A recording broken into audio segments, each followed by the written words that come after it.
Bismillahirrahmanirrahim. Assalamualaikum warahmatullahi wabarakatuh. Innal hamdalillah wassalatu wassalamu ala Rasulillah wa ala alihi wa ashabihi wa mawalah. Wala haula wala quwata illa billah. Amma ba'du. Alhamdulillah, Bapak Ibu jamaah sekalian rahimani wa rahimakumullah. Insyaallah kita ngelajengaken malih pembahasan ingkang kita pendet saking kitab tauhid. Pembahasan ingkang termasuk dasar-dasar agami, sebab kados salat wonten fikihipun, zakat, haji, poso wonten fikihipun, syahadatain ugi wonten fikihipun. Malah para ulama ngendikaken fikih ingkang kaitanipun kali syahadatain niki termasuk al-fiqhul akbar, menika fikih ageng. Sebab fikih pembahasan supados kita faham tentang kalimat la ilaha illallah niki penentu dalam kita beragama. Mulai syahadat kita sae, insyaallah agami kita secara umum tadi tertata sae.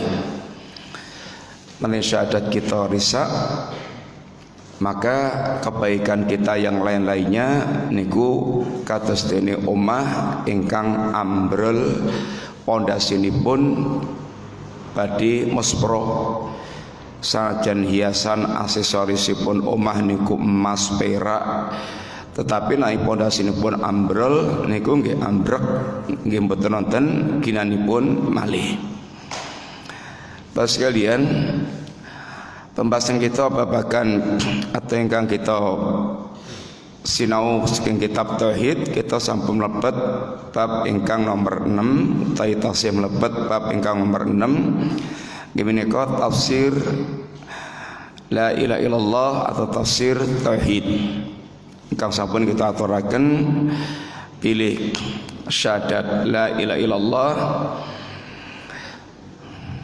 Dalam kandungan syahadat niki dua kalimat ingkang dados rukunipun la ilaha niku sifatipun penolakan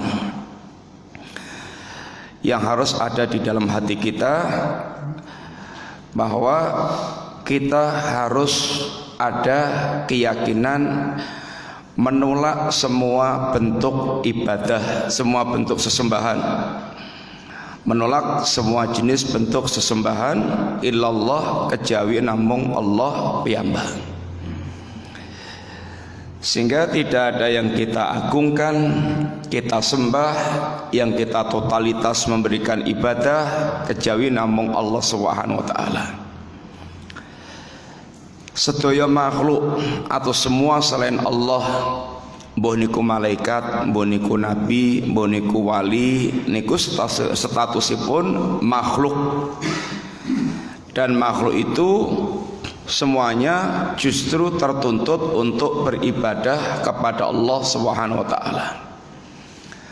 Malaikat juga tertuntut beribadah di matang Allah, nabi juga tertuntut beribadah kepada Allah, apalagi orang soleh dan apalagi semua kita. Maka sehebat apapun kondisi makhluk, kedudukan makhluk niku, satu yang tidak boleh kita lakukan, tidak boleh kita nyembah makhluk. Dan yang dimaksudkan dengan menyembah ndadosaken sesembahan niku mboten mesti diyakini yang kita sembah itu mencipta, menghidupkan, mematikan, mengurus alam semesta. Tetapi makna sesembahan niku langkung celak dengan makna menjadikan yang kita keramatkan. Yang kita keramatkan. Sehingga muncul pengagungan-pengagungan, muncul amalan-amalan khusus karena kita mengkeramatkan pohon yang dikeramatkan, kemudian suka dikasih sajen, lalu diyakini dengan hal-hal tertentu. Ini termasuk ya ini menjadikan sesembahan. Makanya manusia bisa jadi sesembahan, jin bisa jadi sesembahan, yaitu kuburan, batu, wit-witan saged dados sesembahan yang dalam hati seorang dia mengkeramatkan hal-hal tersebut. Nah, ini yang harus kita luruhkan, harus kita rontokkan saking manah kita dari hati kita. Kemudian bentuk pengagungan totalitas namung dumateng Allah Subhanahu wa taala. Sampeyan kita aturaken bahwa keyakinan Quraisy tentang yang mereka sembah Lata, Uzza, Manat itu bukan karena mereka berkeyakinan yang mereka sembah itu menciptakan, menghidupkan, mematikan. Kalau hal itu sudah mereka yakini tentang Allah Ta'ala, itu dia punya keyakinan yang menghidupkan, mematikan, mengurus alam semesta niku namung Allah. Tapi yang mereka yakini tentang yang mereka sembah itu apa?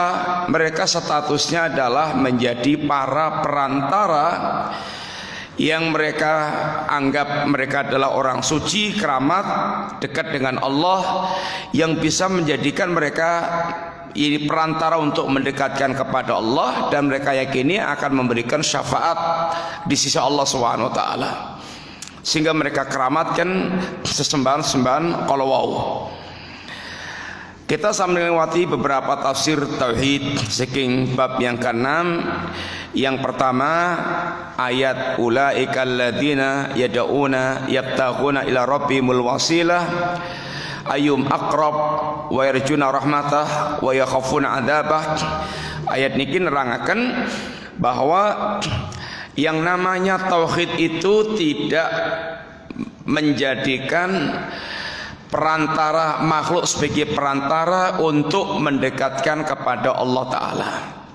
Sebab hakikat syiriknya orang-orang musyrikin Quraisy, ayat kalau menjelaskan, yaitu mereka menjadikan para makhluk itu sebagai perantara untuk mendekat kepada Allah Ta'ala. Seandainya panjenengan mangke mireng ayat untuk membela orang-orang yang menjadikan para wali sebagai perantara, ayatnya ya ayyuhalladzina amanu ittaqullaha wabtaghu ilaihil wasilah. Wahai orang yang beriman, bertakwalah kepada Allah dan carilah wasilah untuk menuju Allah.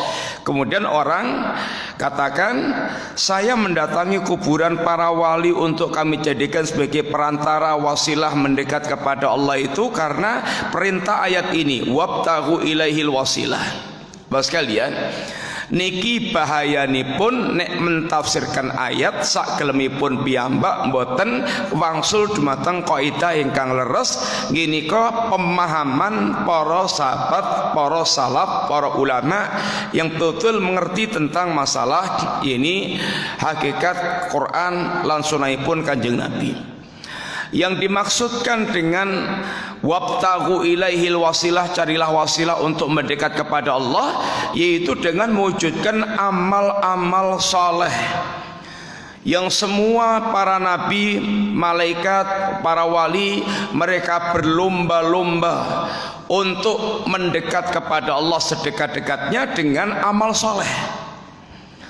Melakukan hal-hal yang wajib, meninggalkan hal hal yang haram, melengkapi, menyempurnakan dengan hal-hal yang sunnah niki yaitu para nabi, para malaikat, para nabi, para wali berlomba-lomba untuk mewujudkan ini sehingga menjadi hamba yang dekat dengan Allah sedekat-dekatnya. Mboten kanthi cara dia pergi ke kuburan atau berkeyakinan para wali atau ahli yang orang-orang yang dianggap dekat dengan Allah itu akan bisa menjadi perantara mendekatkan kepada Allah Ta'ala. Kalau ini niki justru hakikat syirik ingkang dipun lampahi tiyang Quraisy. Ayat ingkang nomor kali ini pangandikanipun Nabiullah Ibrahim alaihissalatu wassalam, innani bara'um mimma ta'budun. Kami berlepas diri dari semua yang kalian sembah selain Allah. Tuntutan la ilaha illallah itu adalah harus hatinya betul-betul dilepaskan, barok berlepas diri, dia tinggalkan. Bahkan ada unsur kebencian dan permusuhan dengan semua kesyirikan, bentuk-bentuk sesembahan selain Allah Ta'ala. Sehingga seorang muslim tidak boleh dia nimbrung dalam hal-hal kesyirikan sanajan namung basa-basi. Dalam masalah syirik mboten basa-basi sehingga dia etok-etoknya ngombyongi niku termasuk tidak mboten angsal. Harus ada sikap barok. Ingkang namanipun syirik niku pun kipo-kipo, dia tidak mau cawe-cawe dari awal sampai akhir, dari A sampai Z, dia tidak akan memberikan bantuan bentuk apapun, termasuk hatinya ridho tidak boleh. Bahkan keridhaan itu yang sangat penting sekali. Kalau dia tidak ikut-ikutan tapi hatinya ridho, paring pangestu, paring dukungan, niki termasuk bentuk, yaitu bahkan terkadang orang sekedar meridhoi bisa lebih parah dibandingkan dengan yang melakukan. Orang yang berzina dan dia yakin tentang haramnya zina niku langkung ringan ketimbang orang yang tidak berzina tapi dia meridhoi atau meyakini zina itu halal, zina itu boleh, halal. Ini lebih parah sebab ini keyakinan ini menjadi kafir. Kalau pelaku zina dan dia meyakini haramnya zina, itu dia melakukan dosa besar. Tapi kalau hatinya menghalalkan, meridhoi, niku menjadi kafir. Sehingga sebenarnya malih tauhid menuntut kita untuk berlepas diri dari semua jenis kesyirikan yang ada. Tidak boleh mboten kita termasuk nimbrung-nimbrung, ikut-ikutan sanajang namung sekedar mengistoni berlangsungnya kesyirikan kalau wau. Sebab yang harus dilakukan adalah justru mengingkari, menentang, memusuhi. Sebagaimana kita mengingkari perzinaan, pencurian, korupsi, wajib bagi kita yang lebih besar lagi mengingkari kesyirikan dan menjauhi kesyirikan, dan yaitu memiliki rasa permusuhan yaitu kesyirikan. Sebab target yang Allah ajarkan kepada setiap muslim bagaimana di muka bumi itu, yakni terwujud pemurnian ibadah hanya kepada Allah Subhanahu wa taala. Kemudian ayat ingkang nomor 3 tafsir tauhid, yaitu harus meletakkan tahlil dan tahrim niku namung dumateng Allah piyambak.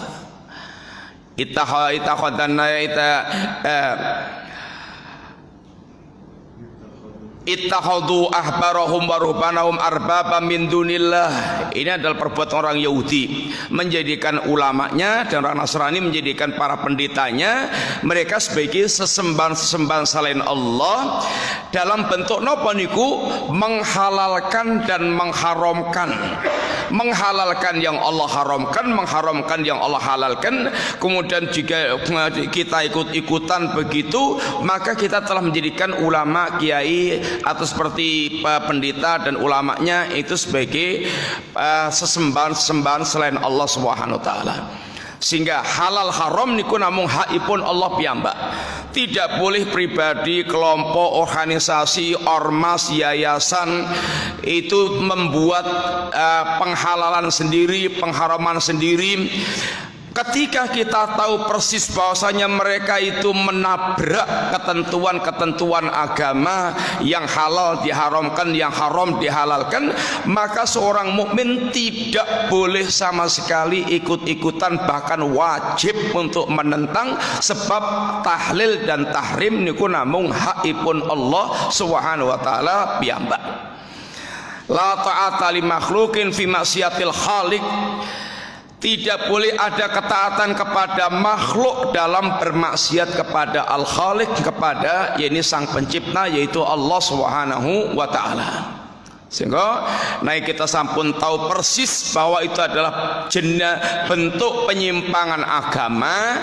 Sanajan niku kedudukanipun kiai, udeng-udengipun sampai sak kukusan, jubahipun nglembreh, jenggotipun sak meter, niku tetap tidak boleh kita taati.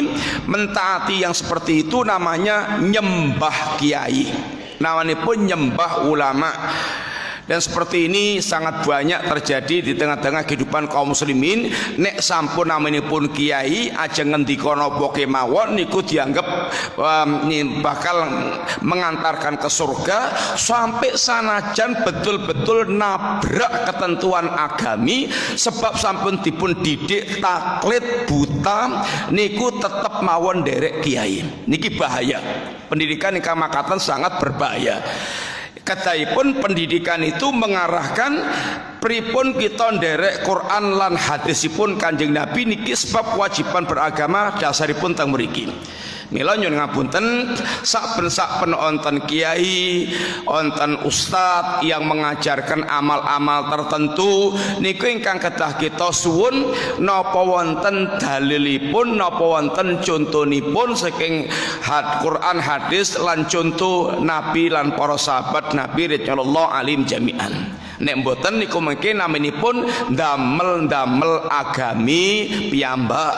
Sedangkan kita beragama itu dengan agama Allah dan Rasulnya sallallahu alaihi wasallam. Saniki kita ngajengaken ayat salajengipun, monggo dipun waos.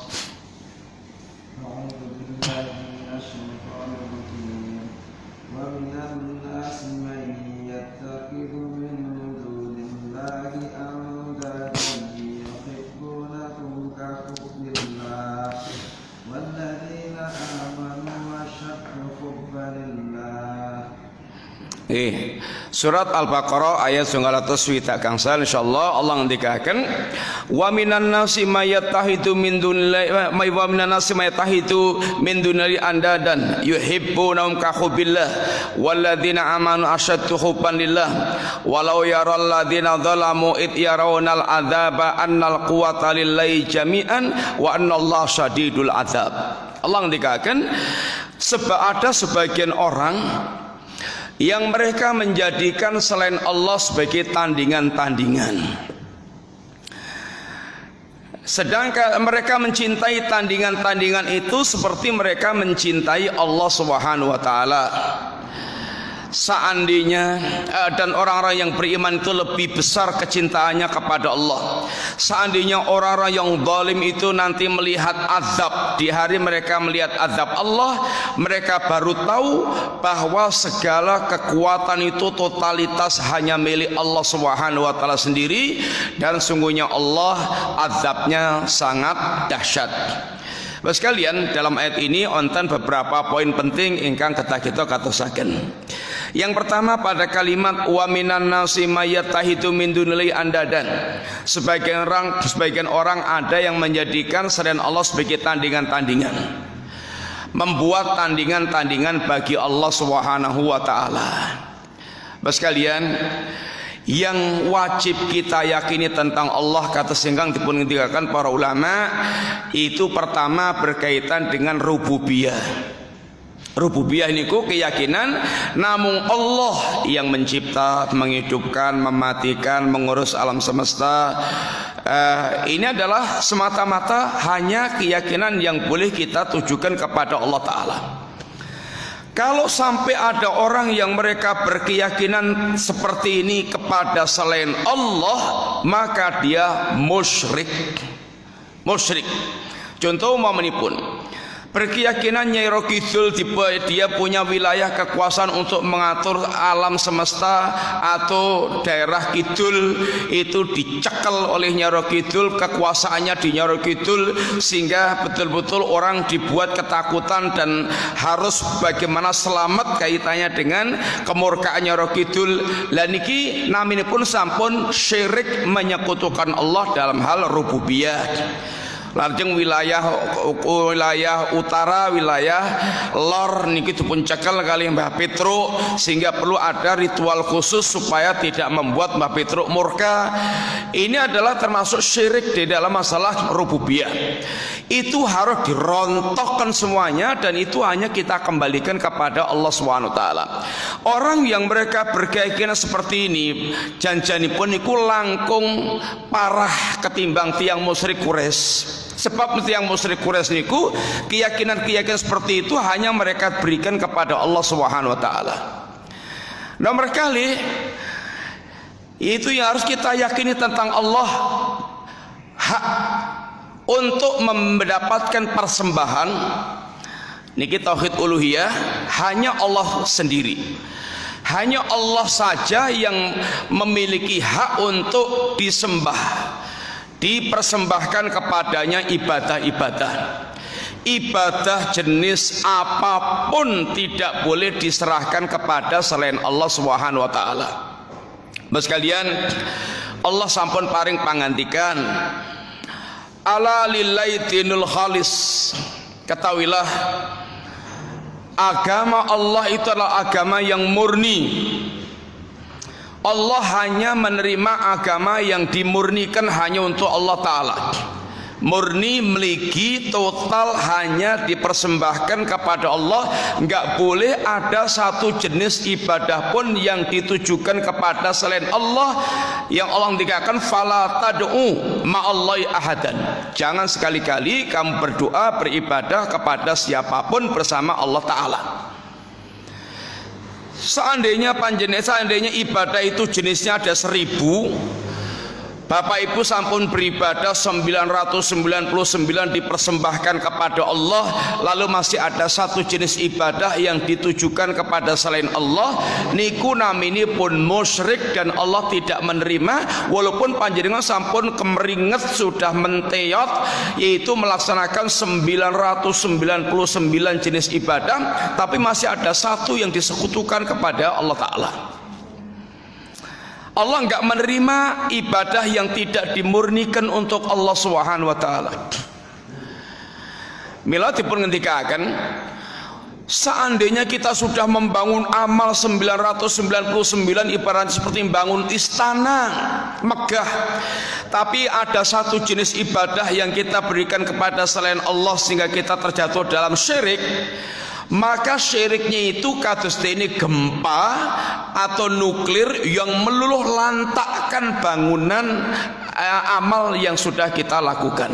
Lain asyrakta la yahbatanna amaluk, kalau sampai kamu menyekutukan Allah ya Muhammad, sehebat apapun amal kamu, sebanyak apapun amal kamu, maka seluruh amal kamu akan hancur. Terus kalian, nomor 3 yang wajib kita yakini tentang Allah Subhanahu wa taala, yaitu tentang kesempurnaan sifat-sifat Allah Ta'ala. Hanya Allah yang menyandang kesempurnaan sifat. Semua makhluk itu mereka lemah dan kurang, sifatnya serba ada kelemahan dan kekurangan. Gak ada makhluk yang sempurna. Allah berilmu, manusia juga berilmu, tapi ilmu Allah dengan segala kesempurnaannya, ilmu manusia dengan segala kekurangannya. Manusia diawali dari bodoh, tidak tahu apa-apa, kemudian mulai sedikit demi sedikit mengumpulkan ilmu. Nanti ilmu yang sudah dikumpulkan bisa lupa, bahkan bisa pikun, kemudian hilang semua ilmu yang dulu pernah diketahuinya. Ini manusia. Tapi kalau Allah Subhanahu wa taala, ilmu ini pun tidak diawali dari kebodohan. Allah ilmunya meliputi segala-galanya, sedetail-detailnya. Kemudian ilmu Allah tidak rusak. Allah ilmunya meliputi yang dulu, yang sekarang, yang akan datang, yang terjadi, yang tidak terjadi, yang terjadi kalau tidak terjadi, kalau yang tidak terjadi terjadi bagaimana, itu semuanya ilmu ini pun dalam liputan Allah Subhanahu wa taala. Sehingga nek onten tiang ingkang berkeyakinan ada di antara makhluk yang mengetahui perkara yang gaib, padahal Allah dikatakan layak lamul ghaiba illallah, tidak ada yang tahu yang gaib kecuali Allah, maka orang yang berkeyakinan bahwasanya ada yang tahu yang gaib di kalangan para makhluk, dia telah musyrik, dia telah menyekutukan Allah Subhanahu wa taala. Wa minan nasi mayatahidu min dunillahi andadan. Sebagian orang ada yang menjadikan tandingan-tandingan bagi Allah Subhanahu wa taala, padahal mboten nonton yang setanding dengan Allah. Lam yakun lahu kufuwan ahad. Tidak ada sesuatu pun yang setanding, yang sebanding dengan Allah taala. Gak ada sesuatu pun yang setanding sebanding dengan Allah Subhanahu wa taala. Gak ada. Laisa kamitslihi syai', tidak ada satu pun yang semisal dengan Allah Subhanahu wa taala. Hal ta'lamu lahu samian, apa Anda tahu ada yang setanding dengan Allah Subhanahu wa taala? Enggak ada. Bos kalian, kenapa Allah Subhanahu wa taala niku kok satu-satunya yang berhak disembah?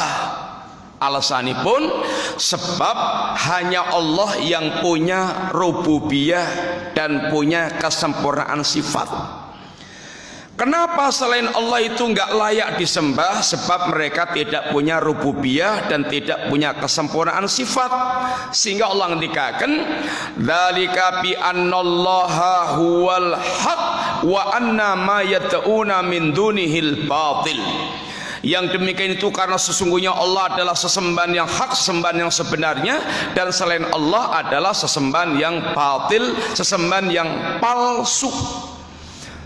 Karena tidak ada yang berhak disembah kecuali Allah. Kalau ada selain Allah yang disembah oleh manusia, maka itu sesembahan yang palsu.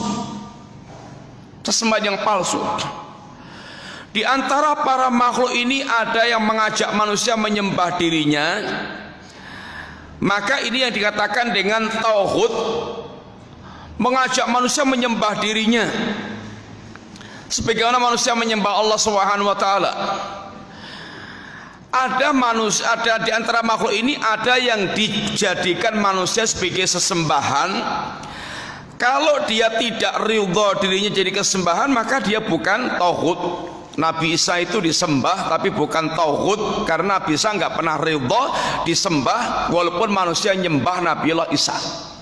Malaikat bukan tauhid walaupun ada yang nyembah malaikat, karena malaikat tidak pernah mengajak dirinya yaitu menyembah, tidak pernah mengajak manusia menyembah dirinya.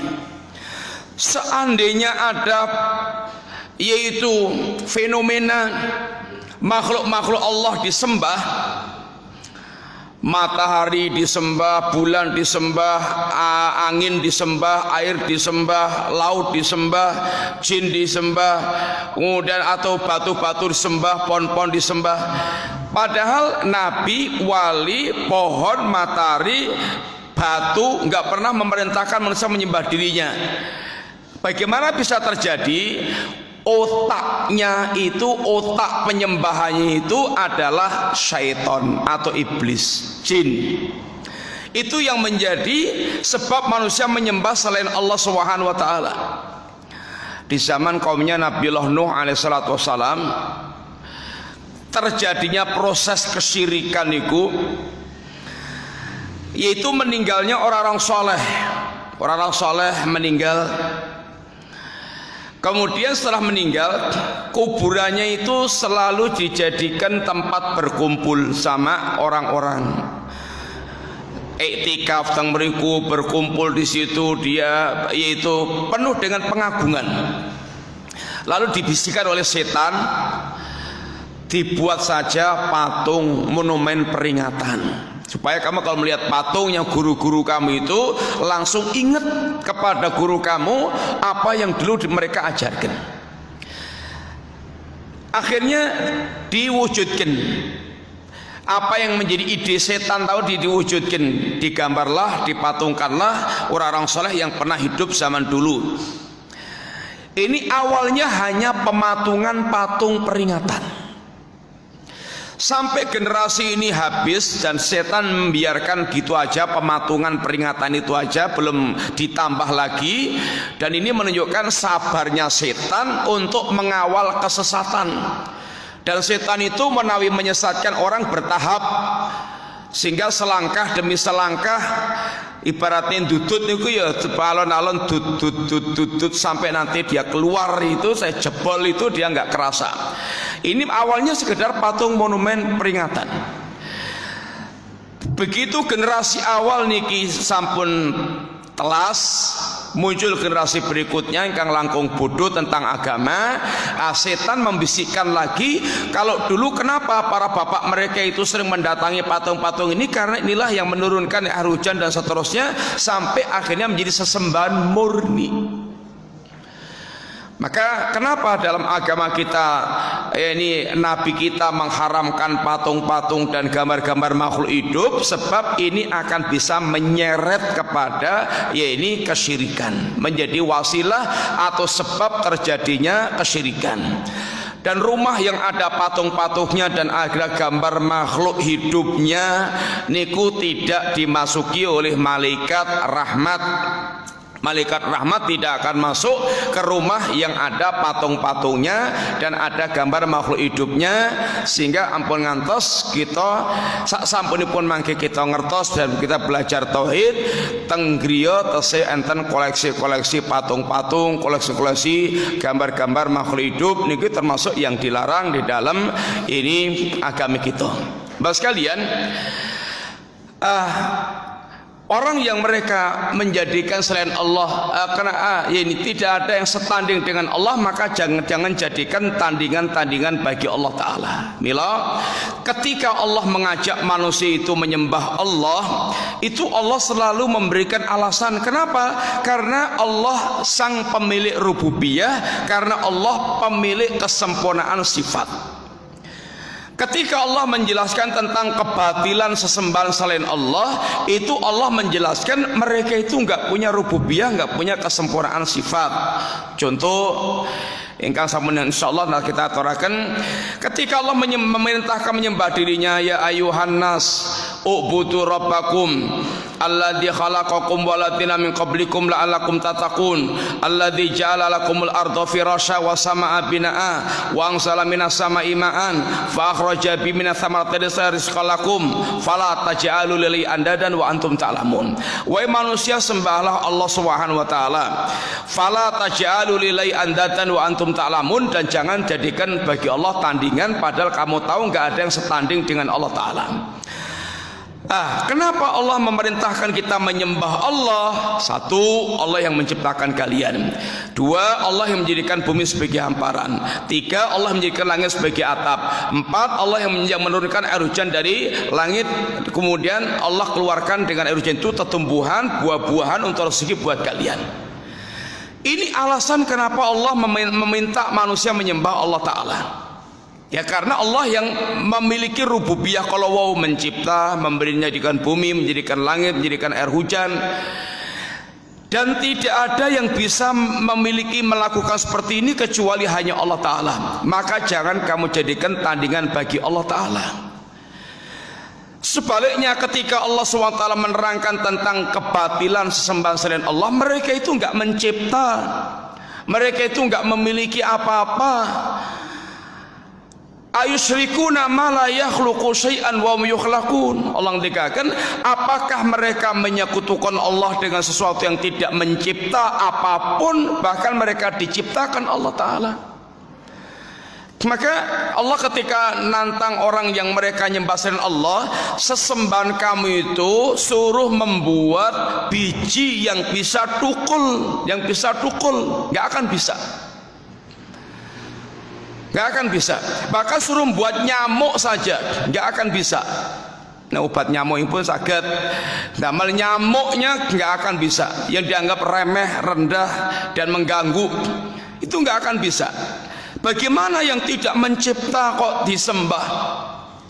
Mereka yang mereka sembah itu tidak punya apa-apa. Ma yamlikuna min kitmir. Mereka enggak punya walaupun setipis kulit ari. Kulit ari niku kulit yang melapisi biji korma. Korma nanti pun bika antan biji ini pun antan lapisan tipis. Setipis kulit ari aja enggak punya. Kok disembah? Maka semua yang disembah selain Allah itu adalah yaitu mereka ini sesembahan yang palsu. Dan menyembah selain Allah itu tidak mesti disertai dengan keyakinan mereka yang menciptakan, menghidupkan, mematikan, tetapi termasuk menjadikan mereka sekedar sebagai perantara untuk mendekatkan kepada Allah, niku termasuk kesyirikan, dan itulah hakikat syiriknya tiang-tiang Quraisy yang diperangi Nabi. Sekalian, sebagian orang ada yang menjadikan selain Allah sebagai andadan, tandingan-tandingan, padahal tidak ada yang setanding bagi Allah Subhanahu wa taala. Yuhibbunahum ka hubbillah. Mereka mencintai tandingan-tandingan itu seperti mereka mencintai Allah taala. Sekalian, niki netaken tiang musyrik niku kagungan cinta kepada Allah. Kagungan cinta kepada Allah. Dan juga mereka beribadah kepada Allah Subhanahu wa taala. Sehingga dikatakan mereka kafir musyrik bukan berarti enggak kenal Allah dan tidak beribadah kepada Allah, bahkan kenal Allah dan bahkan beribadah kepada Allah ning musyrik. Kata tiang kafir Quraisy yang kita aturakan tausul, tiang kafir Quraisy itu dia juga mengenal Allah, meyakini Allah dan bahkan beribadah kepada Allah, ya haji, talbiyah, tawaf, kemudian berdoa kepada Allah, bernazar, iktikaf. Itu tiang-tiang Quraisy niku melakukan hal-hal ingkang ngaten kala wau, alias punya ibadah-ibadah kepada Allah. Tapi tiang Quraisy niku bersama beribadah kepada Allah, dia juga beribadah kepada selain Allah, Lata, Uzza, Manat, dalam status mereka jadikan sebagai perantara untuk mendekatkan kepada Allah Ta'ala. Sehingga ketika orang Quraisy diajak mengucapkan kalimat la ilaha illallah, dia enggak mau, sebab tahu resikonya kalau mengucapkan ini, konsekuensinya meninggalkan semua yang mereka selama ini jadikan perantara untuk mendekat kepada Allah, Lata, Uzza, Manat. Maka mereka katakan aja'alal aliyata ilahan wahidan inna hadza la syai'un ujab. Apakah kami harus apakah kami harus menjadikan Tuhan sesembahan-sembahan kami yang banyak itu tinggal jadi satu sesembahan? Oh, ini perkara yang sangat mengherankan. Atariku aliyatina li syairi majnun. Apa kami harus meninggalkan sesembahan-sembahan kami itu hanya untuk mengikuti penyair yang gila? Oh, ini enggak bisa. Sehingga la ilaha illallah itu menuntut kita memurnikan ibadah kepada Allah Ta'ala. Di sini onten syirik cinta, kesyirikan cinta. Mereka mencintai sesembahan-sembahan itu seperti kecintaan kepada Allah Ta'ala. Terus sekalian, cinta niku onten macam-macam. Pertama, ada cinta namanya cinta ibadah, cinta yang sifatnya ibadah. Cinta ini disertai dengan at-tadallul wal khudu', disertai dengan penghinaan dirinya itu hina, lemah, fakir, enggak punya kekuatan apa-apa. Kemudian disertai dengan ketundukan, rasa hinanya, dan dia sertai dengan ketundukan. Maka itulah cinta ibadah. Cinta seperti ini hanya boleh ditujukan kepada Allah Ta'ala. Kita mencintai Allah dengan segala kesempurnaan Allah, kemudian kita menghinakan diri kita di hadapan Allah karena kita fakir, kita nggak punya apa-apa, kita lemah. Kemudian kita tunduk patuh mutlak, patuh tunduk-tunduknya ini kepatuhan yang mutlak. Ini tuntutan cinta ibadah. Sehingga tiang mukmin iku nek sampun Allah ngendika napa kemawon, rumusnya hanya sami'na wa ata'na, dan tidak punya pilihan lain. Maka nali mu'minin wala mu'minatin idza qadallahu wa rasuluhu amran ayyakuna lahumul khiyaratu min amrihim. Allah ngendikaken babar blas mboten patut, mboten pantes orang mukmin laki-laki dan mukmin perempuan kalau Allah dan Rasulnya sudah memilihkan keputusan, dia masih punya pilihan lain dari yang dipilihkan Allah Subhanahu wa taala. Harusnya keimanannya itu menggiring dia, membuat dia selalu memilih apa yang dipilihkan Allah dan Rasulnya kalau dia betul-betul mencintai Allah dan Rasulnya. Kok ada orang yang mereka mengaku beriman, pilihan-pilihannya itu masih berbeda dengan pilihan Allah dan Rasulnya. Allah sudah memberikan kita akidah, ibadah, akhlak, aturan, bermuamalah dan segala macamnya, tapi masih pilih aturan yang lainnya, masih pilih ini, masih pilih yang lain-lainnya, bukan, dan bahkan tidak punya kecenderungan dengan pilihan Allah. Maka Allah ngendikaken niku mboten patut dados tiyang mukmin. Mboten patut nek kaditu ngaku mukmin. Kalau dia aku mukmin, imannya palsu. Imannya palsu. Allah ngendikaken malih, innama kana qaulal mu'minina idza du'u ila Allahi wa rasulihi yahkuma bainahum ay yaqulu sami'na wa ata'na. Tidak ada perkataan lain, tidak ada ucapan lain bagi orang-orang yang beriman kalau Allah dan Rasulnya sudah yaitu menyeru mereka, mengajak mereka untuk menerapkan apa yang diajarkan Allah dan Rasulnya, kecuali ucapannya sami'na wa ata'na. Enggak ada ucapan lain kecuali sami'na wa ta'na. Imannya menuntut ngoten niku. Allah malah ngendikaken ugi dengan sumpah, fala wa rabbika la yu'minuna. Demi Allah, demi Rabbmu, mereka ini sesungguhnya bukan orang mukmin. Kalau dia mengaku mukmin maka imannya palsu. Sampai kapan itu? Hatta yuhaqimuka fi ma syajara bainahum tsumma la yajidu fi anfusihim harajan mimma qadaita wa yusallimu tasliman. Mereka tidak dikatakan mukmin kalau mereka mengaku mukmin, imannya itu palsu. Sampai kapan dia dikatakan mukmin itu? Satu, dia senantiasa menjadikan Rasul itu menjadi hakim terhadap semua yang mereka perselisihkan. Masalah apapun dia kembalikan kepada Nabi. Alias kita ini hidup, semua yang kita lakukan ini bagaimana kita merujuk, kita mengembalikan ajaran Kanjeng Nabi kados pundi. Sehingga selalu kita mengembalikan, mendasarkan apa yang diajarkan Rasul kepada kami. Dan kalau ada perselisihan, dia selalu kembali kepada Quran dan Sunnah. Niku ciri pertama mukmin. Nomor kali, kalau sudah mendapatkan keputusan dari Allah dan Rasulnya, mendapatkan keputusan dari agamanya, tidak ada rasa keberatan sama sekali. Dadanya tidak protes. Kita melihat fenomena sekalian, satu, wong Islam ning boten purun wangsul dumateng Islam. Aku ya Islam ning ya ora kaya kowe. Aku ya tetep dadi kejawen, dadi tetep ngurip-urip sing iki, ora ninggalke ngene-ngene iki.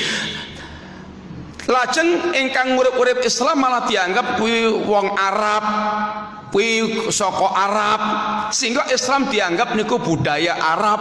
Padahal Islam niku ajaran, aturan Allah untuk memperbaiki manusia teng pundi kemawon, manusia dimanapun juga. Pertama adalah kesanggupan menjadikan ajaran Nabi menjadi tatanan hidup. Nomor kali kalau sudah mendapatkan keputusan Nabi, dia tidak ada protes. Ada orang Islam niku modalnya protes mawon kali ajaran Islam. Jilbab diprotes, kemudian macam-macam amalan diprotes semua. Tapi nggak pernah protes dengan ajaran kekafiran, ajaran kemusyrikan, nggak pernah protes. Tapi kalau dengan Islam itu malah diprotes terus. Niki sesungguhnya menunjukkan nggak ada iman di dalam hatinya. Karena kalau ada iman itu pasti akan mengagungkan apa yang diajarkan di dalam agamanya. Kalau sudah mendapatkan ini keputusan dari Nabi agamanya, dia tunduk dan patuh. Wa yusallimu tasliman, ada ketunduk patuhan secara totalitas. Kadang-kadang kita dereng sanggup untuk mewujudkan karena banyak pertimbangan. Diakui kemawon kita masih lemah, belum bisa mewujudkan, ning ampun protes. Ampun protes. Contoh umpamanya pun, nek kita mangkit sampun sinau, Nek congkrang itu di atas mata kaki itu jelas-jelas hadisnya ada. Nabi mengajarkan, para ulama bicara panjang lebar. Kalau kita sudah tahu ajaran itu dia bagian dari ajaran Nabi, jangan protes. Ampun ngantos kita protes apalagi mencela. Kalau itu sudah betul-betul tahu di ajaran Nabi, sanajan kita tasih dereng melaksanakan. Mending kita kata-kata istighfar nyuwun kali Gusti Allah kapan punya kemampuan untuk melaksanakannya. Jangan sampai kemudian dia malah protes sambil ngejek, padahal dia sudah tahu itu adalah bagian ajaran Islam yang hadisnya sangat banyak, para ulamanya berbicara. Demikian pula ini cadar umpamanya, itu tidak boleh kita kemudian jadikan bahan permainan. Kalau kita belum bisa melaksanakan, mending kita banyak-banyak istighfar dan minta kepada Allah, ya Allah kapan hatiku punya kesiapan untuk melakukan. Sebab kata tiang ingkang dia belum bisa melaksanakan, dia malah mencela karena ikuti hawa nafsunya, cari-cari alasan untuk membenarkan, yaitu hawa nafsunya. Mas kalian, niki sikap seorang mukmin. Sehingga Allah mengajarkan mestinya yang ada dengan imannya itu menuntun dia untuk betul-betul selalu memilih apa yang dipilihkan oleh Allah dan Rasulnya Shallallahu Alaihi Wasallam. Orang-orang musyrik dia punya cinta kepada Allah, tapi kecintaan dia kepada selain Allah itu seperti kecintaannya kepada Allah, bahkan lebih besar. Cinta pertama namanya cinta ubudiyah, yaitu cinta yang hanya boleh ditujukan kepada Allah. Cinta ini cirinya ada merasa hina, ada kehinaan, kemudian membawa kepada ketunduk patuhan. Kalau dia punya keyakinan seperti itu kepada Nyoro Kidul, kepada Mbah Petro, kepada tempat keramat, kepada wali, ini namanya cinta syirik. Sehingga nyon ngapunten, pembelaannya kepada syiriknya itu terkadang ngidap-idapi melebihi kepada Allah Ta'ala. Nek Allah diejek-ejek, Allah dilecehkan, itu hatinya itu tenang-tenang aja. Nek nyon ngapunten, nek krungu kabar kuburan niki bakal digusur, padahal ini kuburan keramat, dia siap beto parang sampai tetesan darah yang terakhir. Niki nedahaken kecintaannya kepada kesyirikan sekutu niku jauh lebih besar dibandingkan kecintaannya kepada Allah Ta'ala. Orang terkadang Islam dilecehkan, diinjak-injak itu anteng-anteng kemawon. Tapi nek pun nyinggung jenengipun organisasi, jenengipun kelompokipun, siap tetesan darah yang terakhir. Niki pun sampun kerasukan syirik ingkang makaten kala wau. Sehingga kecintaannya kepada sekutu itu jauh lebih besar dibandingkan kecintaannya kepada Allah Subhanahu wa Ta'ala. Nek Quran hadis niku diinjak-injak, disikat, dicelecehkan, diremehkan, itu dicaci maki anteng-anteng kemawon. Tapi nek pun sampun nyangkut paut kali jenengipun kelompok, aturan kelompok niku siap mati, niku ngenedakan syiriknya itu betul merasuk di dalam ini hatinya. Kecintaan mereka kepada sekutu seperti kecintaan mereka kepada Allah Subhanahu wa Ta'ala. Walladzina amanu asyaddu hubban lillah. Adapun orang mukmin kecintaannya kepada Allah itu jauh lebih besar dibandingkan kecintaan orang-orang musyrik kepada Allah Ta'ala. Orang musyrik punya cinta kepada Allah, orang mukmin punya cinta kepada Allah, tapi orang mukmin kecintanya kepada Allah jauh lebih besar dibandingkan orang musyrik. Sebab napa? Satu, cintanya orang musyrik kalau dia punya cinta kepada Allah, cintanya dibagi antara Allah dengan sekutu-sekutunya itu. Nomor kali, kecintaan orang mukmin itu tidak pernah lekang, tidak pernah hilang kepada Allah Ta'ala dalam kondisi apapun. Dia dalam kondisi longgar, dalam kondisi terjepit, dia tetap mengagungkan Allah Subhanahu wa Ta'ala, selalu bersama dengan Allah Subhanahu wa Ta'ala. Ning nek tiyang musyrik niki, musyrik Quraisy zaman Kanjeng Nabi, Mereka sehari-harinya nyembah Lata Uzza Manat. Ning nek sampun kejepit dia berlayar di lautan, ombaknya itu ngepung dia. Wa idza ghasyau maujun kadulal, ketika mereka dikepung ombak-ombaknya itu seperti gunung yang akan melibas mereka. Saat itu apa yang terjadi? Ya ini da'awullah mukhlishina lauddin, mereka berdoa kepada Allah dalam bentuk murni, hanya kepada Allah mereka berdoa. Karena dia tahu hanya Allah yang bisa menyelamatkan. Terus di mana sesembahan mereka selama ini? Lata Uzza Manat. Wa idza massakumudz-dzur fil bahri dhalla man tad'una illa iyyahu. Ketika mereka itu diserang, mereka ditimpa musibah, penderitaan, ditimpa mara bahaya di lautan, semua yang mereka sembah selama ini Lata Uzza Manat itu dhalla, lenyap dari pikirannya, lenyap, hanya tinggal Allah yang mereka yaitu gantungkan perkaranya yang mereka yakin bisa menyelamatkan, sehingga doanya murni hanya kepada Allah Ta'ala. Ning nyun ngapunten, tiang-tiang ingkang menyekutukan Allah zaman sekarang niku langkung parah. Dia bukan hanya di waktu longgar mereka itu menyekutukan Allah, bahkan semakin kejepit niku semakin musyrikipun semakin kental. Nek pas biasa niku sajane nggih namung pitik. Tapi nek pas Gunung Merapi jeblok, gempa bumi niku tambah sajene niku kebo, sapi, wedhus, sehingga tambah nemen syirikipun. Tambah merdukunipun tambah kuat. Di antara pelajaran orang-orang yang mereka mengagungkan guru-gurunya itu, kamu kalau di laut, kalau kena bahaya, itu keluarkan foto gurumu, kamu sebut-sebut gurumu kamu. Sehingga bukan nyebutnya lagi ya Allah, tapi ya Husain, ya Wali, ya Syekh, ya Syekh. Ini betul-betul mengajarkan kesyirikan. Lebih parah syirikipun ketimbang musyrikin Quraisy. Mas kalian, ini apa yang Allah sebutkan kalau orang musyrik itu memang punya kecintaan kepada Allah, tapi cintanya kepada tandingan mereka lebih besar dibandingkan dengan Allah. Tapi kalau orang mukmin murni cintanya kepada Allah Ta'ala. Adapun cinta ingkang tabiat, cinta tabiat niku cinta yang merupakan tabiatnya manusia, yang Allah katakan zuyyina linnasi hubbush syahawati minan nisa'i wal banina wal qanatiril muqantarati minadz dzahabi wal fiddah wal khailil musawwamati wal an'ami wal hars. Dijadikan di mata manusia itu indah, ada kecintaan, ada syahwat kepada siapa? Kepada perempuan, anak-anak, harta yang banyak, emas perak, sawah ladang, kuda pilihan. Ini adalah termasuk mencintai, menyenangi hal-hal seperti ini, tabiat. Kita cinta istri, kita cinta anak, kita cinta ini senang dengan harta, ini wajar. Ini wajar. Ning kewajaran niki kedah dalam arahan agama.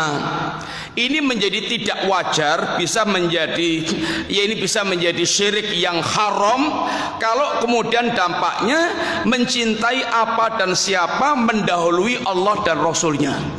Cintanya kepada istri dan anak sampai nggak pernah ke masjid, nggak mau ke masjid, nggak mau dakwah, nggak mau belajar ilmu, pelit hartanya itu, ini khawatir kalau diinfakkan akan melarat, akan bangkrut. Ini namanya mencintai anak dan istri mendahului ini kepentingan agama dia, Allah dan Rasulnya. Ini bisa menjadi cinta yang haram, berubah menjadi cinta yang haram. Kecintaannya menjadikan dia terhalang melakukan kewajiban dan bahkan terjerumus dalam haramat. Saking senengipun kalih garwanipun boten jilbaban ya diridhoi, kemudian ke istrinya melakukan yang haram, meninggalkan kewajiban juga dibiarkan karena khawatir kalau dia ingatkan nanti bubrah hubungannya. Ini termasuk cinta yang haram. Cintanya telah menghalangi dia untuk mengingatkan dan menunaikan kewajiban. Bapak sekalian, Allah ngendikaken walau yaral ladina zalamu ityarawna al-adzaba annal quwwata lillahi jami'an. Seandainya orang yang zalim, yang musyrik itu nanti di akhirat melihat azab Allah Subhanahu wa taala, dia baru tahu bahwasanya kekuatan total milik Allah. Semua yang mereka sembah selama ini enggak punya kekuatan apa-apa. Dia akan melihat kekuatan total milik Allah Subhanahu wa taala. Allah apalagi di akhirat. Di dunia aja kalau Allah sudah mengendaki adanya tsunami, adanya gempa, semua yang mereka sembah nggak bisa apa-apa. Tinggal Allah, tinggal kehendak Allah yang terjadi. Apa yang Allah inginkan, ya ini terjadi, nggak ada yang bisa menghalangi.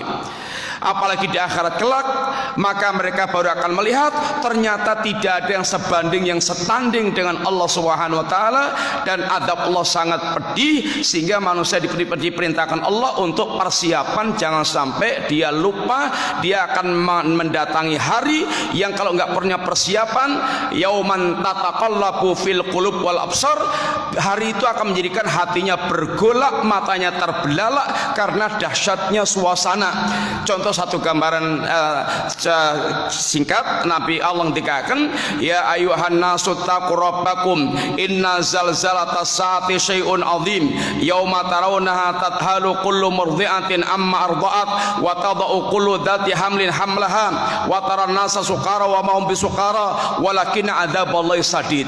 Wahai manusia, bertakwalah kepada Allah, bertauhidlah, lakukan sunnah, lakukan salat, lakukan zakat, berhajilah yang mampu, taatlah, tinggalkan yang haram. Ya Allah, untuk apa Engkau perintahkan dan mau bertakwa kepadamu? Sesungguhnya keguncangan hari kiamat sangat dahsyat.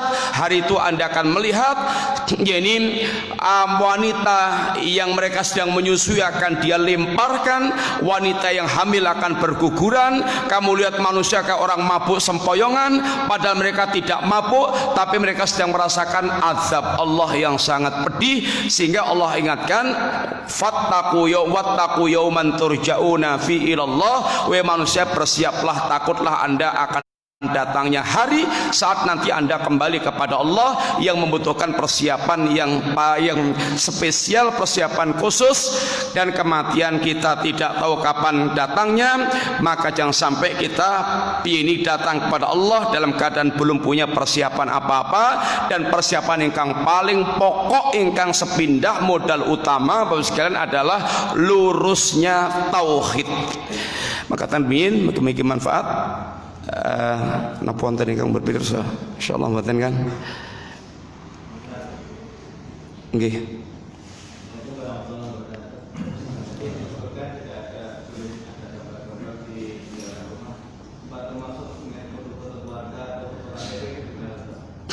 Kalau foto kebutuhan, KTP, paspor, macam-macam, niku para ulama itu termasuk itu yang kebutuhan darurat, kebutuhan yang boleh. Tapi kalau sekedar foto senang-senang dipajang-pajang, niku saya ini pun dipun simpen kemawon, ampun dipun pajang-pajang di rumah, karena masuk dalam keumuman, yaitu menjadikan para malaikat tidak masuk ke dalam rumah. Tapi kalau foto-foto kebutuhan, paspor, KTP itu memang kita butuhkan untuk dokumentasi, maka itu termasuk yang diperbolehkan. Wallahu taala alam bisawab. Pun cekap anten kawan rin. Subhanakallahumma bihamdika asyhadu an la ilaha illa anta astaghfiruka wa atubu ilaik. Assalamualaikum warahmatullahi wabarakatuh.